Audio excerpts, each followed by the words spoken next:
সবার সাহায্য চাই, সবার আশীর্বাদও চাই যে আমার মেয়ে সুস্থ হোক। ও যেভাবে কাজ করতো সেভাবে কাজ করবে।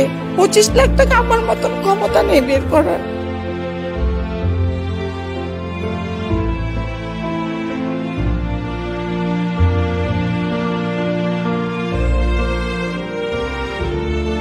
এখন আমি সবার কাছে সাহায্য চাচ্ছি যে আমার মেয়ের হাতের অপারেশনটা হয়ে যাক, ঘুরে আসুক আগের মতো। পথ দুর্ঘটনা পুরোপুরি অকেজো করে ফেলেছে ডান হাতকে। কাজ করার ক্ষমতা হারিয়েছে যুবতী, মাত্র বয়স 29।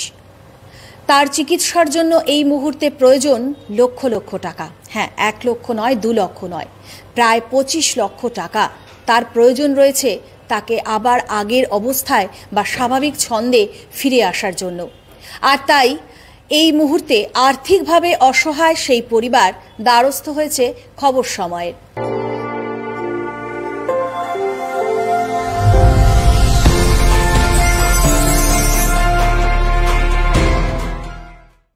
তারা খবর সময়ের মাধ্যমে সেই সমস্ত সহৃদয় ব্যক্তি বা গোষ্ঠীর কাছে আবেদন রাখতে চাইছেন যে যদি তারা একটু সাহায্যের হাত বাড়িয়ে দেয়, যা প্রত্যেক সময় আমরা লক্ষ্য করি বা আমাদের শহরের একটি মুখ আমরা বলতে পারি যে মানবিক মুখ, সেই মুখ যদি আসে তবে আবার পুরনো আগের ছন্দে ফিরে যেতে পারবে সেই যুবতী। এই মুহূর্তে আমাদের স্টুডিওতে রয়েছে সেই ঘোষ পরিবার। হ্যাঁ, আমার সঙ্গে রয়েছে সেই যুবতীর মা বাবলি ঘোষ, এবং আমার ডান পাশে রয়েছে, বা পাশে রয়েছে মেয়ে, এবং যেই যুবতীর কথা আমি বললাম মাত্র বয়স 29 এবং তার নাম মাম্পি ঘোষ।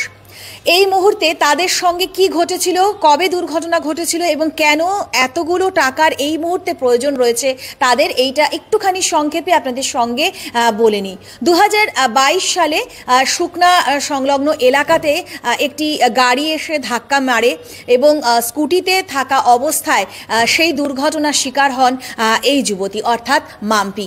এবং 2022 থেকে আজ গড়িয়েছে এতগুলো মাস বা বছর 2024, এখনো পর্যন্ত পুরোপুরি তার এই ডান হাতটি অকেজো রয়েছে।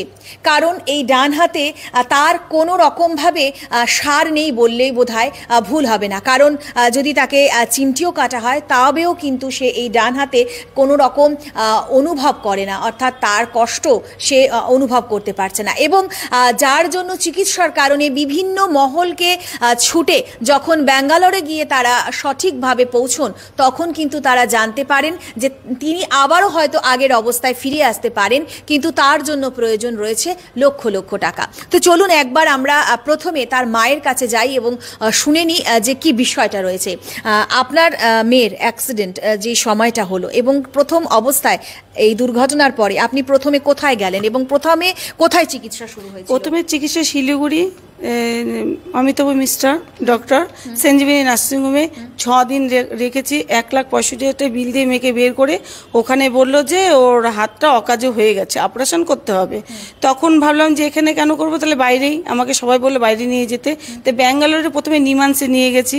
নিমান্সে ইন্দিরা দেবী যিনি প্রফেসর ছিলেন, শেষমণি রিটার, বললো যে অপারেশনটা তো খুব ইমিডিয়েটলি দরকার, কিন্তু আমি পারবো না, তুমি ব্যাঙ্গালোরে যে কোনো বড় নার্সিংহোমে নিয়ে যেতে পারো। সেই মুহূর্তে আমি চলে যাই, আমাকে সেন্ট জনসে মানে পরামর্শ দিল, সেন্ট জনসে নিয়ে গেছে। সেন্ট জনসে নিয়ে যাওয়ার পর ডক্টররা সব দেখলো, দেখার পরে আমাকে 3 মাস পর যেতে বলছে, যে জানুয়ারি মাসে লাস্টের দিকে আমি নিয়ে গেলাম। তখন ওর সব রিপোর্ট করলাম। সেন্ট জনসে কোন সময়ের কথা? 2022-এই? 2022-এই না, জানুয়ারি তো ওটা 23 পড়ে গেল। 2023-এই আমার মেয়েকে জানুয়ারিতে নিয়ে গেলাম। তো ওকে সেন্ট জনসে সব রিপোর্ট করার পরে তখন বললো অপারেশন হবে। অর্থোপেডিকও দেখেছে, হ্যান্ড সার্জনও দেখেছে, সার্জনও দেখেছে, 4-5টা ডাক্তার দেখেছে। দেখার পরে বললো যে ওর অপারেশন হবে 4টা। প্রথমে ডান পায়ের কোনার থেকে একটা ওর নার্ভ নেবে, সেখানে গলাতে অপারেশন হবে। ওটা যদি সাকসেস হয় তাহলে পরপর 3টা আর অপারেশন হয়ে যাবে। তা আমি স্যারকে বললাম যে স্যার অপারেশন করলে গ্যারেন্টি? বললো গ্যারেন্টি আছে, গ্যারেন্টি আছে, এমন না তা না, হবে, কিন্তু টাকার প্রচুর অঙ্ক। বললাম যে স্যার প্রথম অপারেশন, বললো এক একটা অপারেশনে 4.5 লাখ করে লাগবে, কিন্তু 3 মাস করে ওখানে ওকে থাকতে হবে। তাই 4টা অপারেশন তোমার বছরের উপরেই লেগে যাচ্ছে। আমি এতটুকু বললাম স্যার সাবসিডি তো কিছু হবে? বললো এখানে 1 পয়সা সাবসিডি নেই। Every drop of water counts. SBM Gold's water tank is the most sustainable and durable water storage solution available. Our hashtag Asli Commitment. এই বললো ওষুধ নিয়ে আমি চলে আসছি।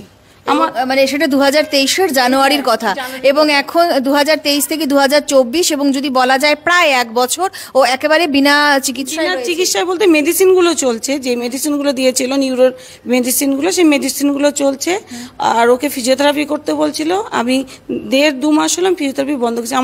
আমি আর পারছি না ফিজিওথেরাপি করাতে।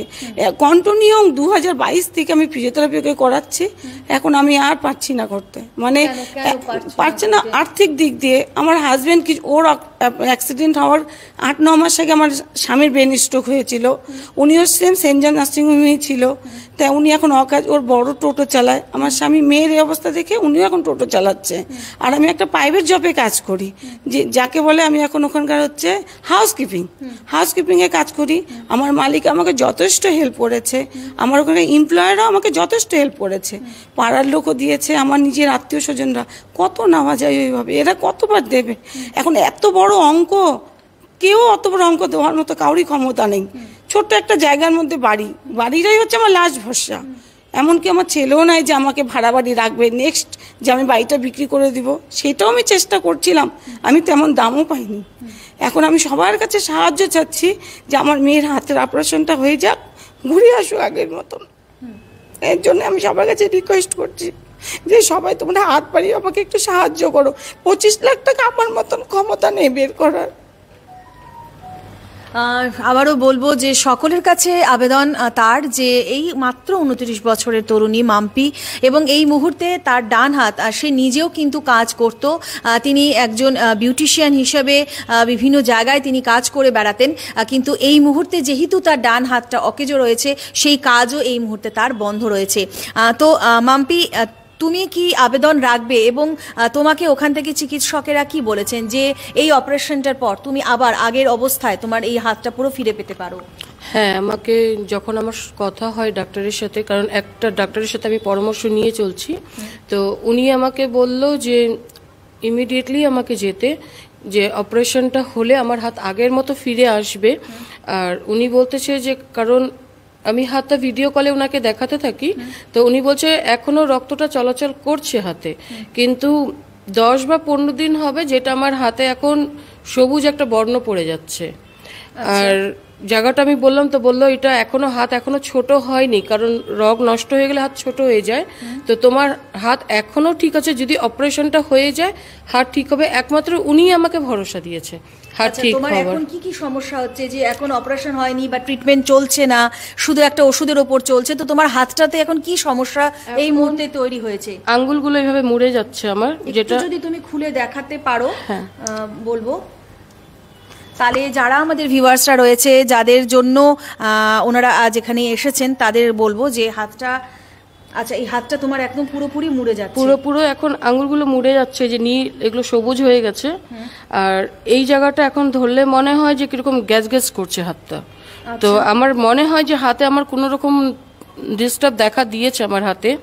এর জন্য আমি চাচ্ছি যে আমি তাড়াতাড়ি, হাতটা ঠিক আছে যেহেতু বলছে, তো তাড়াতাড়ি আমি যেতে চাচ্ছি যে না, তাড়াতাড়ি আমার হাতটা আগের মতন ফিরে আসুক।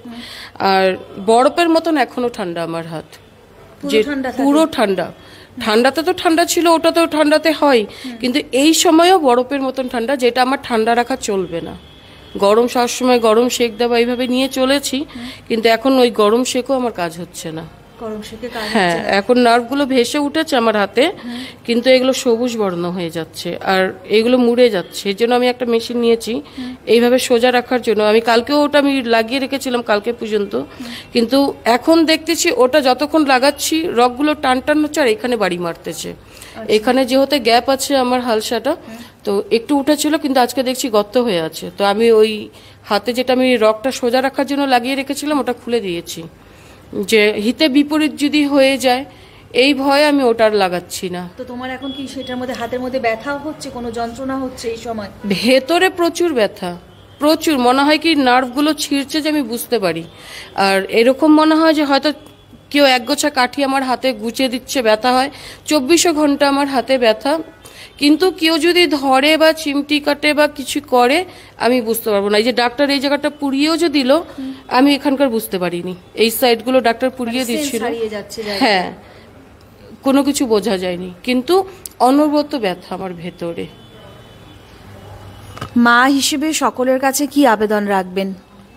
আমি সবার কাছে সাহায্যের আবেদনটা রেখেছি, যে সবাই মিলে আমাকে সাহায্য করুক আমার মেয়ের জন্য। যেন সবার সাহায্য চাই, সবার আশীর্বাদও চাই যে আমার মেয়ে সুস্থ হোক, ও যেভাবে কাজ করতো সেভাবে কাজ করবে। এটাই সবার কাছে আমার এটাই আবেদন, যে সবাই মিলে হাত বাড়িয়ে আমাকে একটু সাহায্য করো। আমার যতটুকু করার আমি করে নিচ্ছি, এখন আমি নিরুপায় হয়ে গেছি।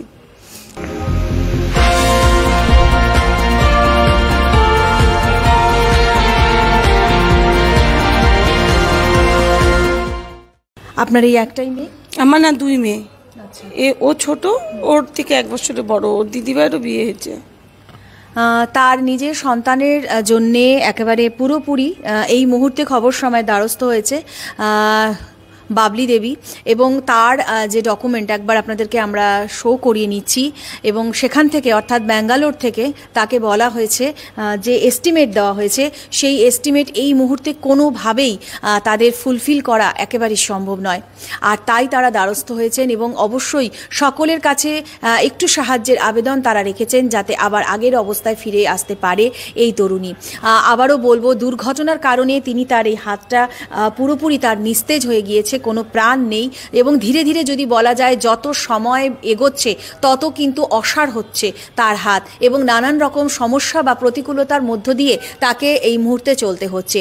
তো খবর সময় পরিবারের পক্ষ থেকেও আমরা সকলে বাবলি দেবীর হয়ে বা তাদের এই ঘোষ পরিবারের হয়ে আমরাও আবেদন রাখবো, যারাই ভিডিও দেখছেন এবং আপনারা যদি দেখে থাকেন বা শুনে থাকেন, অবশ্যই একটুখানি সাহায্যের হাত বাড়িয়ে দিলে আবার মাম্পি আগের মতন পরিস্থিতিতে ফিরে আসতে পারবে। এবং ওনাদের একটা যোগাযোগ নম্বরও আমরা আমাদের ক্যাপশনে অবশ্যই দিয়ে দেব, তাহলে সরাসরি যেই সহৃদয় ব্যক্তি বা সংগঠন ওনাদেরকে সাহায্য করতে চান তারা সরাসরি যোগাযোগ করে নিতে পারবেন। এবং ওনাদের কাছে সম্পূর্ণ তথ্য রয়েছে, যেখান থেকে ওনারা দেখিয়ে এসেছেন ওনাদের যে চার্ট, অর্থাৎ তার যে পুরোপুরি হিস্ট্রি, অর্থাৎ পেশেন্টের হিস্ট্রি থেকে শুরু করে সব ওনাদের কাছে রয়েছে, কাজেই তারা সেটাও কিন্তু দেখে নিতে পারেন। তো সকলের কাছে এটাই আবেদন বাবলি দেবীর তরফে, যে একটুখানি সাহায্য করলে হয়তো আবার আগের অবস্থায় আসতে পারবেন মাম্পি, এবং তারা কিন্তু এটাই আবেদন রেখেছেন খবর সময় পরিবারের মাধ্যমে সকলের কাছে। নাগাল্যান্ড স্টেট দিয়ে 200 গোল্ড মান্থলি লটারি, প্রথম পুরস্কার 1,50,00,000 গ্যারান্টেড, টিকিটের মূল্য 200 টাকা, প্রথম পুরস্কার শুধু বিক্রি হওয়া টিকিট থেকেই।